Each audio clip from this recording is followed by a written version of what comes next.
যে রাধা একটা পার, কৃষ্ণ একটা পার, একটা শরীর, দুটো অংশ। কি বলেন ম্যাডাম?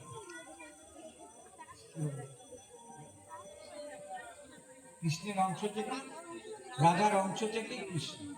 তাহলে কিন্তু গোসাই মানুষ ব্যাখ্যা দিতে পারে, এটা বুঝতে পারবে। কিন্তু এই উৎসবটাকে, যে কোনো উৎসব কিন্তু সবার হয়ে গেছে।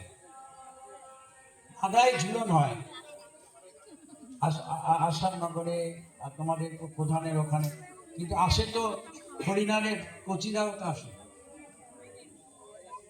হাতিপোতা মির্জাপুরেরও আসে, নতুন পাড়ার আসে, মির্জাপুর হাতিপোতার আসে, এরা রয়েছে, সবাই মিলে এখানে আসে। তাহলে একটা উৎসবকে কেন্দ্র করে কিন্তু সবার মিলন হয়ে যাচ্ছে, আর রাধা কৃষ্ণ মিলনের একটা অংশ। এখন কৃষ্ণের সখী কে ছিলেন যেন, ললিতা।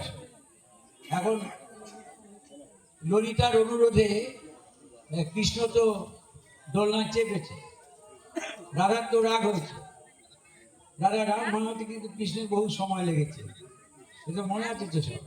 কিন্তু এটাকে দেখবার জন্যে উপলক্ষ করে সব ধর্মের বর্ণের মানুষ কিন্তু এখানে হাজির হয়, এটা লক্ষণীয় 12টার সময়।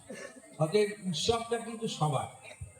কিন্তু ইদানিং একটা প্রবণতা দেখা দিয়েছে যে মানুষের মধ্যে বিভেদ তৈরি হয়ে যাচ্ছে, কে হিন্দু কে মুসলমান সব কিছু নেই। কিন্তু নাগায় ঝুলন উৎসবে আমার তো মনে হয়, আমরা তো যাই, আমার মনে হয় হরিনাম থেকে